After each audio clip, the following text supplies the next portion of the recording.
Welcome in to another Inside Carolina Day After podcast. We're sponsored by Johnny T-Shirt and Congruity. I'm Tommy Ashley. That's Buck Sanders. And, of course, that's Jason Staples. Can't figure out how to get our names back on the screen, but I know you guys recognize this trio. The photo I'd had up as we let in pretty much sums up the game in Kenan Stadium. But, Buck, I'll let you go first. Overall thoughts on a familiar feeling, a familiar watch, a familiar game in Kenan Stadium last night. Hey, you hit on it right there, Tommy. It was very familiar script that North Carolina was following yesterday. To uh, Now, the first half, the defense played well, the offense played terrible, and left 4 points on the field. Second half, offense played very well, and the defense disappeared. Then at the end, NC State's got the ball in their hands, a minute and 51 left, 1 point down. It's like the Blues Brothers going to Chicago. They're locked and loaded. So that was we've seen that movie before plenty of times. There's not much more to add to it than that. Jason, I think I know.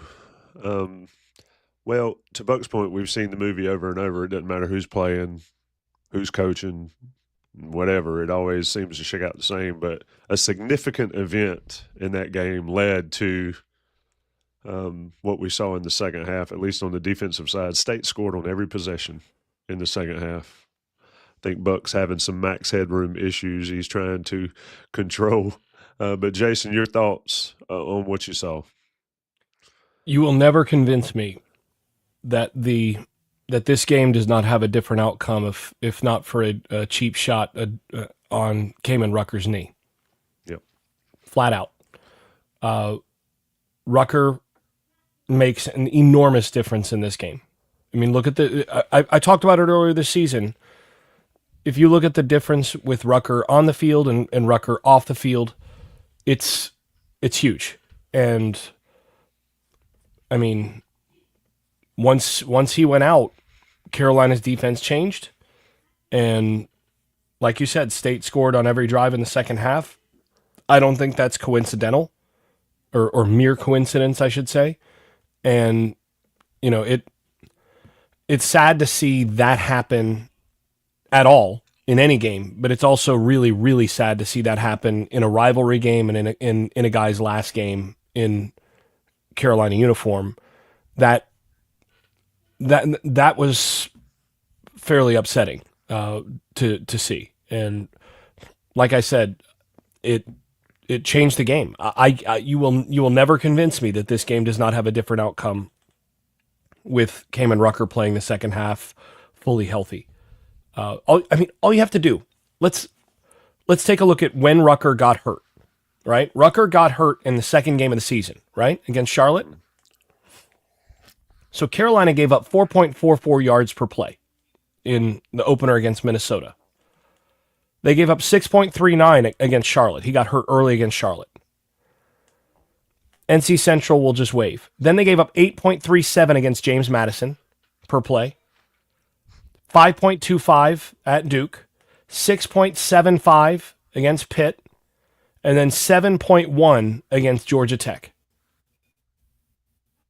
That was the first game he was back. He was clearly not even close to healthy. They had their bye week. He returns healthy. 4.11 against Virginia. 4.37 at Florida State. 5.13 Wake Forest. 5.32 Boston College. And then NC State, 7.0. And when does that 7.0 happen? All you have to do, you go to the quarters, and first quarter, NC State had 3 yards per play. First half, 3.2 yards per play. He gets hurt in the second quarter. Second half, 9.8 yards per play, which matches what happened all season. You will never persuade me that game or that doesn't completely change the game. Yeah, look like code red to me. Look, I'll say this, and this spilled milk, whatever. Carolina lost the game. I don't really give a rip about the flag planting stuff and all that. You don't want somebody to plant a flag in your field, don't lose at home to them. It's that simple to me. But the stuff that goes on during the game, we all understand that underneath the pile and all that kind of stuff. But that kind of mess is just garbage. And to your point, Jason, it completely changed the game. Rucker downplayed the injury a little bit in the postgame, but it could have completely changed a young man's career given an injury like that or a situation like that. And Buck, I don't understand why people get so fired up about the flag deal. I mean, J.J. Jones certainly wasn't having it, and good for him. But that kind of stuff just doesn't bother me. That's rivalry stuff. It's kind of like what I asked Mack about on Monday at the press conference, is to get more involved in the rivalry aspect of it. But that type play, those type plays, is complete and utter bullshit, and it happens a lot for that team over there. Your thoughts, Buck? Well, two things. One is I thought the referees did a really good job of not controlling the game early on. I mean, the first scuffle they had, I think, sometime in the first half, where the teams kind of got together on the sidelines. The refs are not trying to do anything to pull the two teams apart. He's making a call on the field like nothing else is going on. The refs should have had better control of that game from the get-go. So that's one. And that goes for both teams. They should have had the control of the game. But they didn't. And it looks like we drew the bargain basement of ACC refs again this particular week. But in any event, the other part of it is planting the flag in artificial turf. It doesn't sound to me like how do you do that? You rip a hole in the turf and you plant it in there? Is that what you do? It sounds like a learning disability to try it. And to that point, these games are always going to be chippy, particularly if they're tight. And that's not a surprise to anyone. And you're right. That part of it, certain parts of it, is just garbage, and we ought to do our best to try to encourage both teams not to let it get to that point. Jason, let's talk a little bit about the game. There's plenty else to talk about. Shout out 351 people here. Obviously, the defense shifted, and that's the reason, no doubt. But let's talk about Omarion Hampton. Played his last game, unless some earth-shattering thing, played his last game for North Carolina. I've never been one to say not score, but Carolina's blocking on that shovel pass was so good, he waltzed into the end zone. It would have been nice if somebody missed the block then and they got tackled maybe, and game outcome's different. But what did you see from Omarion in this game specifically, but not just this game, this season, about how he has progressed? I mean, the dude is a flat-out beast, and he go 1, 2 yards, 3 yards, -1 yard, 75. People talk about his speed. He looked plenty fast on that run. But Jason, Omarion Hampton's season, I guess.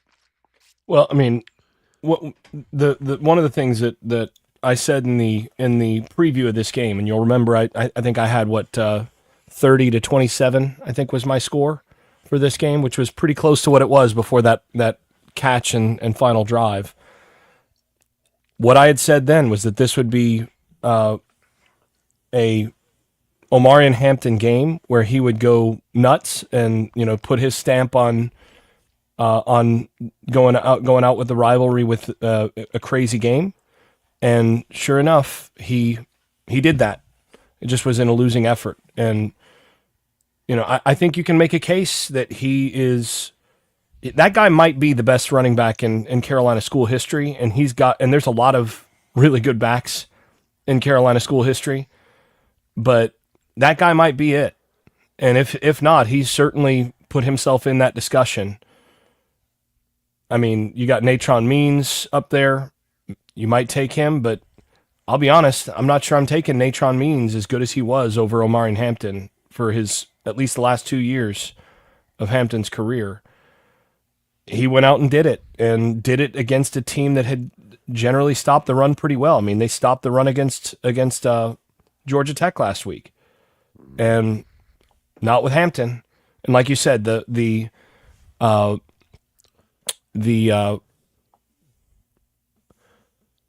speed stood out over and over again. And you got to remember, this guy ran sub 10.8 in 100 meters in high school.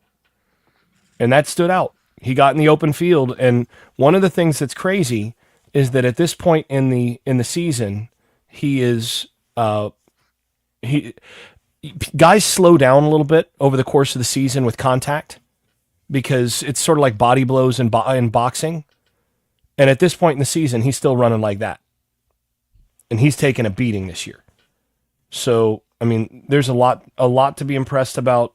That's a guy who has earned every accolade at Carolina, and deserves to be considered, one of the best in school history for sure. Jason, or excuse me, Buck, let's put it in perspective a little bit. I don't have the final stats or the final season numbers, but a lot of people saying maybe one of the best in school history and all that stuff. We've seen a ton of great running backs. I'm not sure I've seen that speed and that power. I mean, he had 100-plus yards after contact, had 188, 185 overall. The only time he didn't have the ball, a carry without contact yards, was on that one. But put it in perspective for folks that have watched Carolina football a long, long time.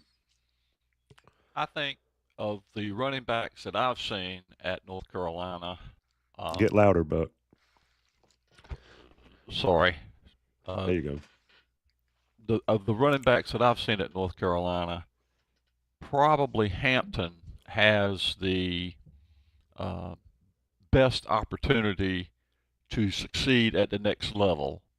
And I think that's where maybe Hampton has a chance to separate himself from some of the North Carolina running backs of the past. Kelvin Bryant in his prime, I would put against anybody, really. I mean, as far as power and speed, he had them both. And every move in the whole jukebox belonged to Kelvin Bryant. So, there are others that have had their moments in the NFL. Javonte Williams early on at Denver, and some different players have had good games for North Carolina.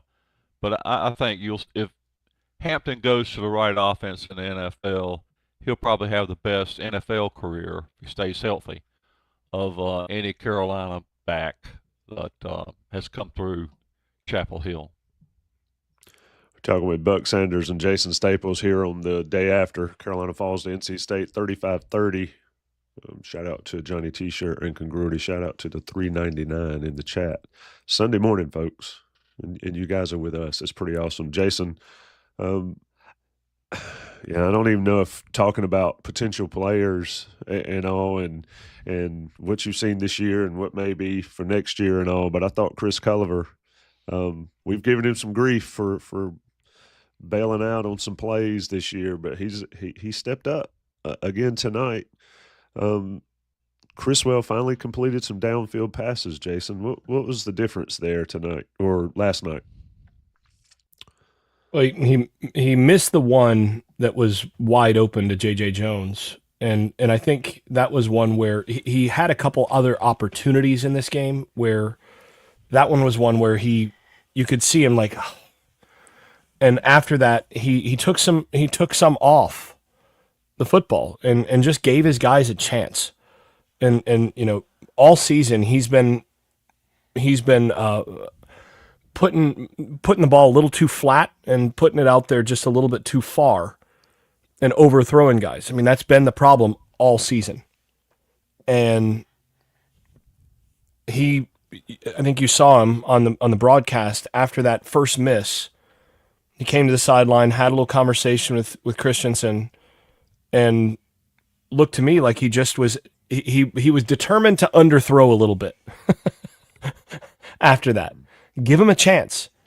And, Carolina's got some talented big receivers, and, Culliver went out there and made a play and, made a second play.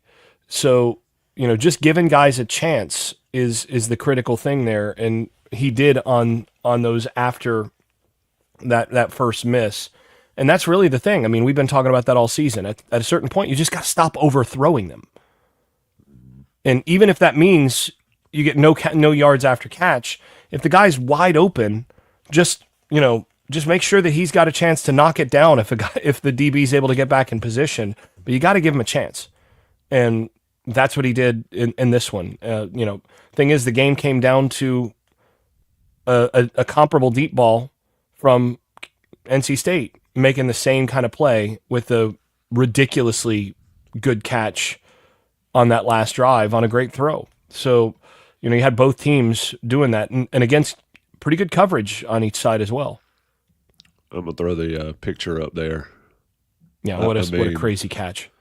Folks watching the YouTube version of this, look at that picture. A, look at the picture. It's unreal. B, look how close that is to not being a catch. And Noah Rogers. And I think this picture sums up a ton, Buck. We can close out the game talk here maybe. Noah Rogers from right down the street goes to Ohio State, ends up at NC State, and ends up being the dagger for North Carolina in-state recruiting that has kind of suffered over the last few years. But, Buck, anything left on the game itself? Well, that picture reminds me of someone who had a good game that's going to go lost in the shuffle a little bit is Will Hardy. He had a real nice breakup on what was a certain touchdown pass earlier in the game, and he and Marcus Allen were in great position to knock that ball down from Rogers. It was just an amazing and almost immaculate reception kind of situation. The other person I would mention who had some impressive moments as a reserve was Michael Short. He came in and played well, got some nice open field tackles. So that good to see some flashes of ability from the reserves at linebacker. But yeah, other than that, I mean, there were certain players that played very well for North Carolina in this game. I didn't think that they gave up by any means. I think they were in it to win it. But at a certain point, that narrative just drags you down. Knowing that the other team has the ball, and North Carolina got that ball with 2 minutes and 37 seconds left on the clock, and they scored a touchdown in that period of time, and gave it back to NC State with a minute and 51 seconds to go. And all they got to do is get close enough to hit a field goal. So that and the North Carolina's own woes in the kicking game were a problem. Leaving that 4 points on the field could have been a factor later on in the game, because if North Carolina on their final shot at things, if they've got to just get into field goal range, they have a completely different type of game plan to get there in the final minute. So. It's just like one of those things that you feel like is just inevitable. You just see it too much, and we've seen it too much in recent years. So I think that's probably all the feathers off the turkey of yesterday's game. Jason, pick your turkey and your feathers. Wrap up the actual game discussion. I mean, that picture sums up everything about this game, and there were some missed opportunities for North Carolina. Your thoughts, final thoughts on State Carolina, and then we'll talk about something different after the break. Well, I mean, I keep going back to the difference that Rucker makes. And, that last drive, yeah, they scored too quickly. But, I mean, what are you going to do? Tell the guy not to score? You got to score the touchdown. Yeah. Yep. You got to score the touchdown. Right. They scored too fast. But you're in a situation where you're not able to get as much pressure. You're not able to do some of the things that you can do without your best player up front on defense, and came down to a great play, and NC State went out and made that play. And Will Hardy, I mean, he missed that ball by 4 inches. There's your difference in the game, and that's what rivalry games are supposed to come down to, and it did. And NC State went out there and took it in that last minute, and that basically boils down to it. But again, I still say that the few inches on that cut block against a guy who's not facing you, which I think that should be an illegal block. The way that the rules are constructed, that's a marginal block. Usually is not going to get called. But I'm of the view that those kind of kick out blocks, the offensive lineman should not be allowed to go low if the defender is sideways, is shoulder and knee shoulders and knees are facing forward, should not be able to go low. But that's something that maybe they should look at in the offseason. But I've seen multiple defensive ends in the last few years get hurt on that exact block. And any offensive lineman who makes that block, you can see the angle that guy's at. Any offensive lineman who goes low there, look, regardless of rule, I think that's a dirty play. And I do think that ultimately determined this game. So I'm just going to stick with it there. It would have been worth every inch of a 15-yard penalty for NC State to run that play. Yeah. So illegal or not, like I said earlier, a dirty play, but not surprising. And it changed the game, and NC State wins 35-30. Going to talk about Johnny T-shirt, johnnytshirt.com. Look, it was cold yesterday in Chapel Hill, so a lot of Johnny T-shirt heavy wear and cold wear out there. A lot of people need to support local businesses. Go get them. They've got jerseys, hats, crew neck sweatshirts, whatever you need for any occasion. Go to Johnny T-shirt. If you can't get there on Franklin Street, go to johnnytshirt.com. Same great customer service, same great everything that they provide. And it's Christmas time, and they're having sales, and you get 10% off your order if you're an Inside Carolina Premium subscriber. And you want to be a premium subscriber this time of year because there is no off season, and this off season is going to be crazy at Inside Carolina. National Guys Pay the Bills will come back day after. Okay, Buck. We're back with the day after. Jason Staples and his better halves or better thirds on display for the YouTube folks. But, Buck, I assume you watched Mack Brown's post-game press conference. Yes, you did? Yes. Your thoughts on that? I feel like we have to talk about it. We can talk about the game. We can talk about how that's the same story, same song and dance that we've seen so many times, and it's one of the reasons a change needs to be made. But what'd you think about the post game? I don't know if I've asked you on air about that. Let's air it out. Well, here's the thing. Mack Brown has a difficult time at every time he has a major move as a football coach on the way out the door. In the end of times, when he's stepping away from a football situation, it never goes well. The whole Mack Brown and the dead cell phone and Dickie Badur first time around when he went to Texas, and did he ask to keep his job? Would he have kept the job had Badur had a phone charger handy? Those kinds of things are interesting if you're, it's a lazy summer day, 2:00 in the afternoon, and you got nothing better to do but dwell on such stuff. But in this particular case, I don't care, how it went down. I don't care who said what to who, and I don't know why that even becomes a story of any kind. The bottom line is North Carolina made a change. They're trying to make a change. Mack Brown wanted things to unfold one way. They wanted them to unfold another way. They couldn't see eye to eye, and the administration got their way in this thing, which is they all do.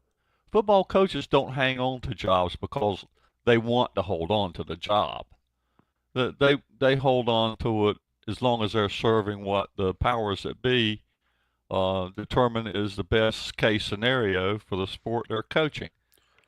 That's all there is to it. And I don't know why there has to be this Housewives of Orange County drama going on over whether Mack's going to stay or go, or how it all went down, or who said what to who.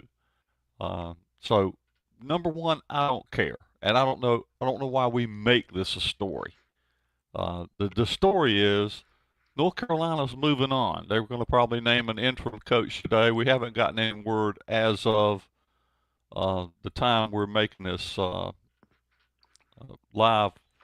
podcast. 9:30 in the morning. We do not know. Yeah. We do not know as of yet who the interim coach is going to be.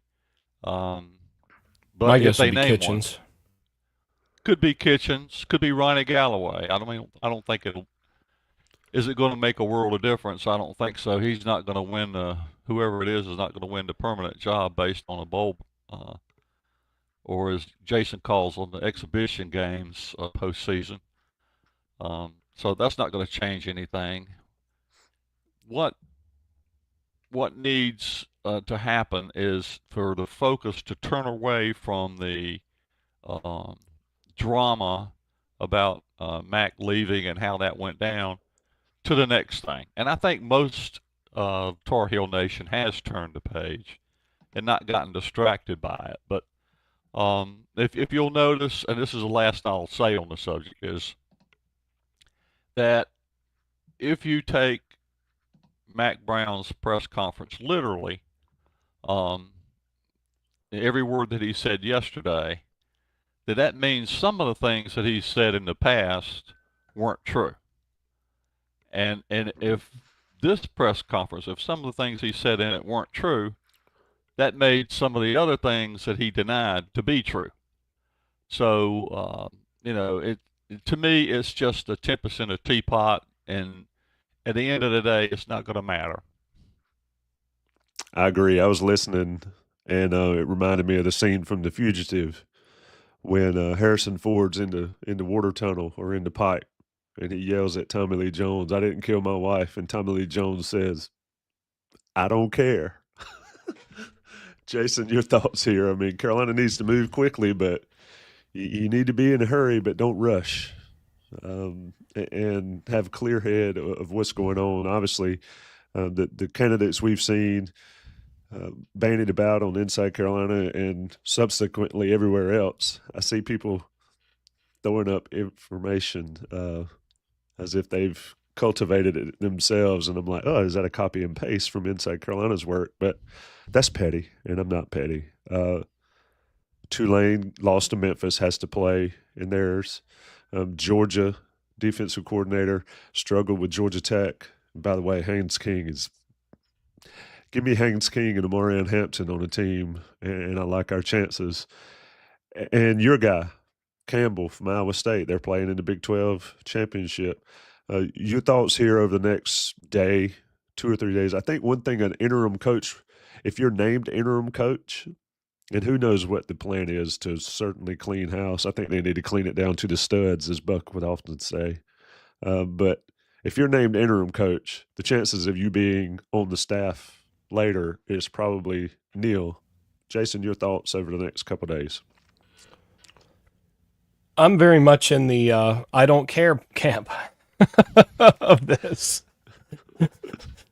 Consider me Tommy Lee Jones for just the next couple weeks, because what really matters most is going to be who they hire for the next few years. And I do think Bubba's right when he says it's more important to get this right than to get this fast. Mm-hmm. Who you get is going to you've got to be banking on this as a 5, 6, 7 year. I mean, ideally, you want that guy to be around for a decade, because that means he had success. Or if he gets hired away in 4 years by somebody, then that also means that he had a lot of success. You're trying to hire somebody for a minimum of 4 or 5 years. Now, you want somebody who's going to make enough of a splash early on that he's going to attract players, but it's more important to get it right. And you all know, look, my unrealistic number one candidate would be Matt Campbell. I don't think he's gettable. Odds are. He's not been gettable by some big jobs before. I mean, I know, for example, when Florida State reached out to him a few years ago, actually now, he was not interested at the time, partly because he was not willing to listen to offers until his season was over.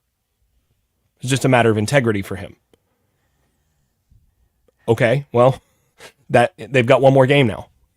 So if he's somebody where, he would be interested, he's not going to talk with anybody until after the Big 12 championship game. It's just the way it goes. There are a variety of other coaches that I look at that I would be interested in, and virtually all of them are in these postseason, conference title games. Which, by the way, how weird is it that you could have four or five conferences right now where the team that wins the conference was not in the conference last year? It's insane. It Right? is absolutely insane. Oregon in the Big Ten, Texas in the SEC, SMU in the ACC, Arizona State in the Big 12. Who's favored right now in the AAC? It's going to Is be that between Army? Tulane and Memphis, isn't it?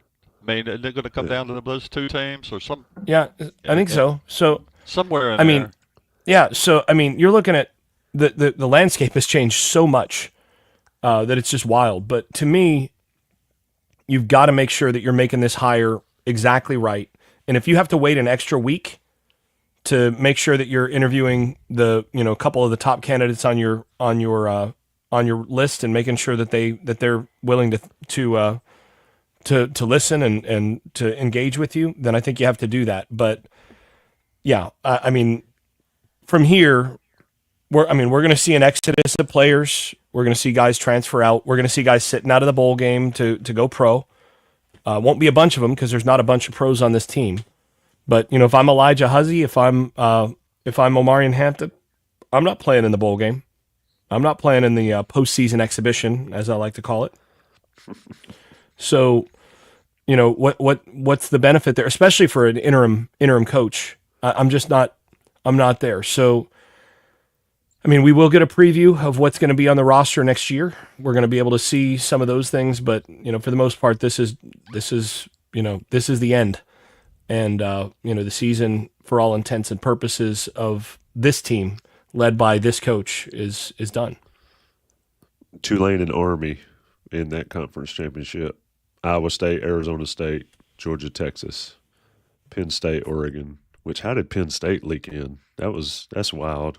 You talking about somebody that's on a hot seat, Ryan Day at Ohio State. The man is 47-1 against everybody not named Michigan. He's 1-4 against Michigan. Ask Earl Bruce how that goes. He's got a puncher's chance to stay. No, that was Willie Yep. Hayes. My bad. But yeah, and I'm, by the way, seeing folks complaining about the idea that Hampton could be the best running back of all time in Carolina history. Yes, Kelvin Bryant, Natron Means, Amos Lawrence, those guys are all in that discussion. But look, Hampton belongs in that discussion with those guys. Hampton 1660 on the season, and we all talked about 1,500 over and under back in August was way too high. 1,700 without the loss, the 40 yards of loss. And considering the yards after contact, that he only had 40 yards docked from his 40 yards tackles for losses. Buck, what else? What do you want to see happen? What does Buck Sanders want to see happen, even though he's already said he does not care? I do care about the coaching situation, and let me correct that misunderstanding. There are people I would like to see get a shot, and others that I don't care one way or the other. I think the thing that I would watch for in this particular hire, I think anybody they bring in is going to need to be supported by complementary pieces on the coaching staff that can help that person embrace the entirety of coaching an FBS team in this day and circumstances. And by that I mean, uh, uh, you know, Jason's guy, Matt Campbell, hell of a football coach. How is he with NIL? How is he with the transfer portal? If those things are not a strength of his, who can you get that can support a coach like Matt Campbell? On the flip side of that coin, when Jeff Collins was hired at Georgia Tech, he was sort of a cutting edge type of coach, one that came out of the director of football operations designation, like Pat Sudduth is for North Carolina, and then moved up through the coaching ranks to get in the conversation to be a head coach. And he was a head coach for a while at Temple, and but in any event, if it's that type of coach you're going to hire, you need to surround him with people that get the other pieces of producing a winning football team and developing a winning program that he doesn't have the greatest access to, or that's not his calling card. So, I'm looking for a situation where whoever they fill this job with isn't the answer by himself, but the collective way that North Carolina supports that hire is going to be important moving forward. And I do have a question for Jason, though. Is Gus going to have a spot for Chip on the Florida State offensive staff down there, do you think, Jason? I doubt it. Very strongly doubt it. But in any case, I do want to nip a couple things in the bud. I see people in the chat saying, North Carolina should go after Deion Sanders. No, they should not. First of all.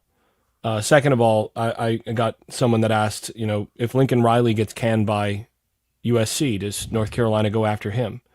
And my take is that North Carolina needs a coach in this go round who represents a shift in program culture to a culture of toughness. And I don't think that's Lincoln Riley. Look, with Lincoln Riley, you're going to score points. He's probably going to have a top-level quarterback who's going to do a lot of things. But with Lincoln Riley, you would probably get a lot of what you got the last four years. He's not had a good defense paired with him pretty much at any point.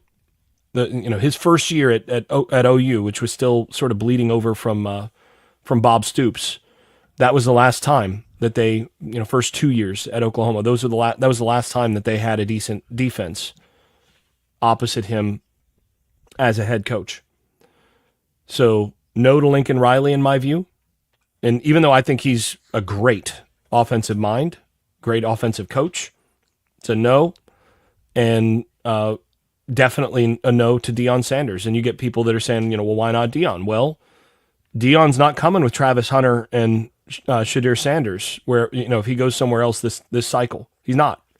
And Deion isn't interested in recruiting either. He doesn't go on the road. He doesn't go in home visits. Not interested in that stuff. Not what you need for this program. I think this program needs to focus on getting a coach who is going to shift the culture toward being a culture of toughness, of work, and basically move things in that direction to be that kind of program. And that's going to be a tough shift, by the way. You're going to have a hard-nosed coach to do that. And it's got to be accepted. If I can jump in real quick.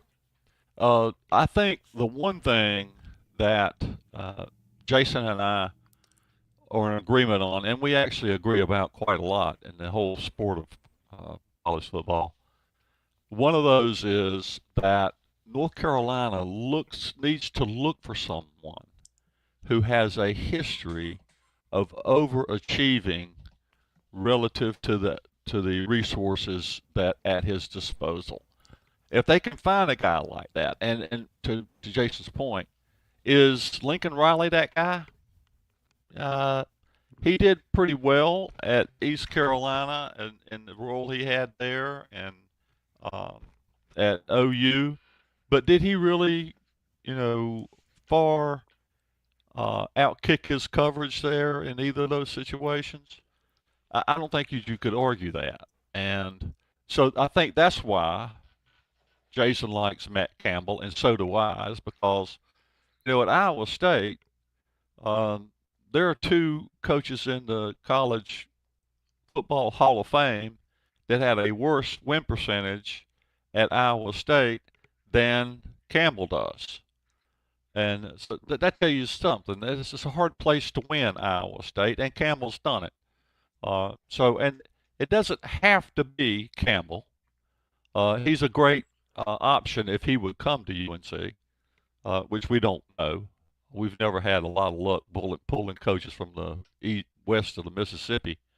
But someone like that. And, as far as a young coach, John Sumrall fits that description as well.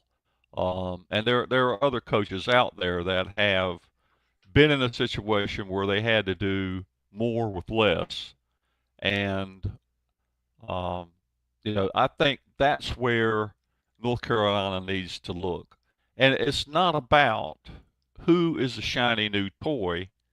It's who has taken lemons and made lemonade on a regular basis. And I think that's the kind of person they need to get. And I think they're on the right track by looking for somebody in their 40s. You want somebody with a lot of energy, a lot of stamina, somebody that can pull the long hours and demand that of others. So I think maybe they're thinking that, but who knows which direction they'll end up going in terms of who's willing to come. Right now, the field's pretty open for them, though. Yeah, indeed. Just to clarify, Hampton had 1,700 yards gained.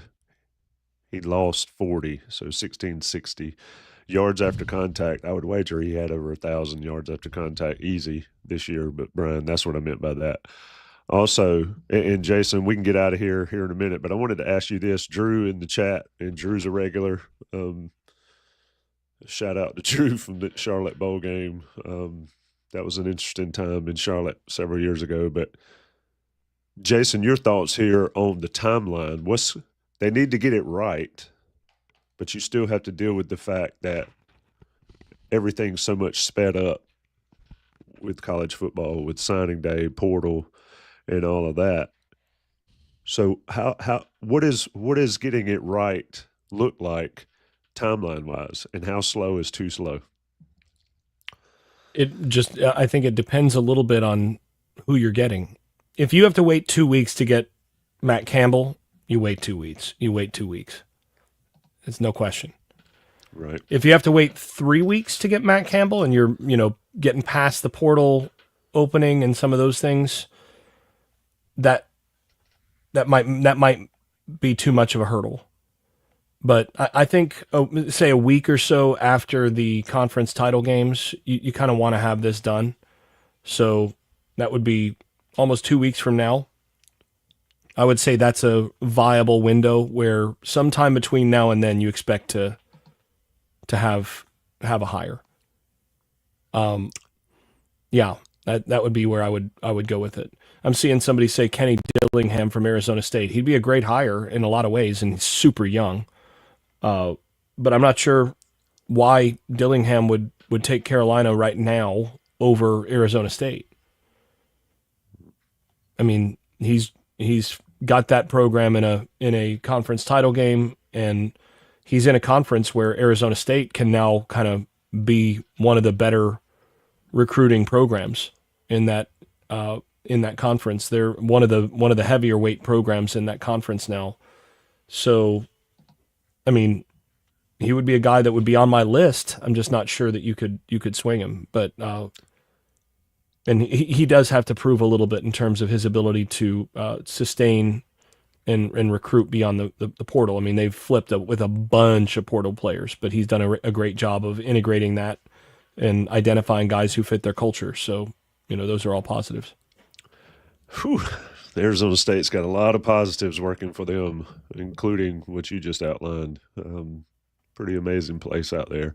Buck, I'm going to ask you the last question. And this is Steve Cook, says he's a Georgia Tech fan. In recent visit to Chapel Hill, the thought that Carolina football is the second sport at Carolina was confirmed. The president and AD have to promise a commitment to go all in to attract the best. I said this, and it's referenced, same deal as with the fugitive comment. I said it doesn't matter who the head coach is if Carolina's administration, the ones that are going to be there, are not completely 100% quote all in with everything that it takes to be a major college football player. Is Carolina positioned, Buck, with the new administration, new chancellor, with the board and all that, to be that, to do that, to go forward in that? I think so. I think they're positioned here's the major point about that. My opinion on that is that,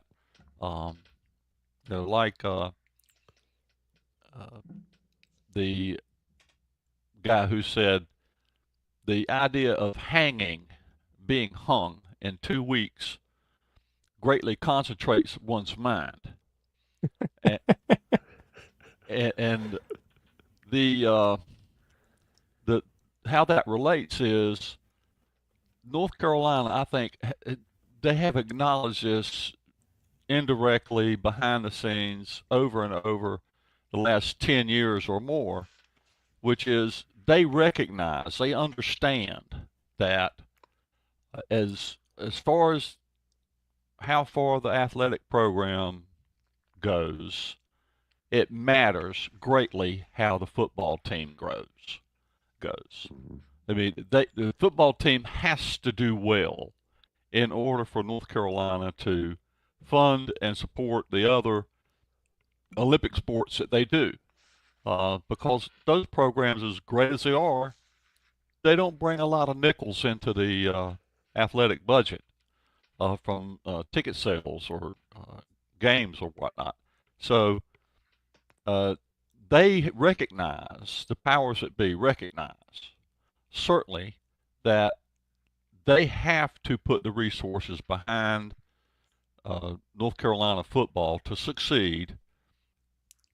And on top of all of that, you've got all the uncertainty swirling around college football in general, the changing college football playoff, NIL, transfer portal, all the things, the House settlement. The budgets are going to increase by $20 million for the House settlement's revenue sharing plan, those kinds of things. That puts the pen to the paper. Look, you've got to support football or just decide not to have a nationally competitive athletic program at UNC. Those are your two choices.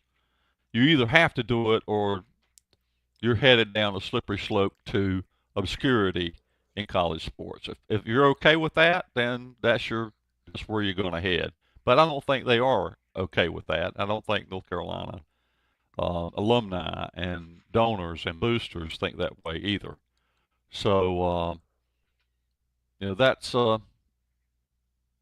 kind of where I'm at with it. Is that, do I believe that they're going to really support football because they love football and they've had a massive change of heart about the morality of or the attractiveness of a strong football program? I don't think that's happened, but they can. They've got accountants that can add up numbers, and without a strong football program, you're not going to have enough positive ones. So that's where I'm at with that. Indeed. I think we're done. I think we've talked about it enough. And you guys spend money to make money. is what they say. And North Carolina is going to have to spend some to hire a big-time coach. 6-6 regular season. North Carolina State lost for the fourth time straight. We really tore it up with our preseason predictions this year, didn't we? All of us. Yeah. It was fantastic, and I think we chastised the folks that said 8-4, 7-5. So yeah. So in the era of betting, do not get your betting advice from Inside Carolina. Not the roundtables. preseason prediction show. And Patrick Cox in the chat, 6-6 with the easiest Power 4 conference schedule, Power 4 schedule out there. Yeah.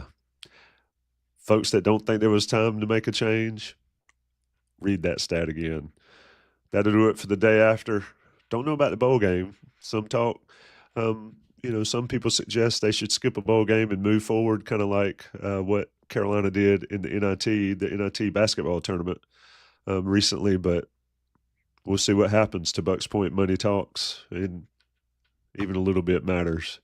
That's Jason Staples. That's Buck Sanders. I'm Tommy Ashley. Congruity. Email matt@congruityhr.com. You want to raise your small to mid-sized business? They're the guys to do it. matt@congruityhr.com. Maybe hire them if you're considering making a change at the top. And get matt@congruityhr.com to give you that free assessment about what you want to do. It's an interesting time for Carolina football. We'll be right here at Inside Carolina covering it. Jason, I ask you this, Buck, over under on how many emergency podcasts we do this week? Another betting line. We said 3 the other day. 2.5. 2.5 over under emergency podcast this week. Stay tuned to Inside Carolina. Join under. Jason goes under 2.5. We shall see what happens. Stay tuned to Inside Carolina. If you're not a premium subscriber, get it. Get all the latest information. The boards are afire with everything. Shout out to Ben, Buck, Jason, the whole crew. It's been a fun time. Appreciate everybody stopping by the Inside Carolina live tent yesterday. We'll be back. Thanks, guys.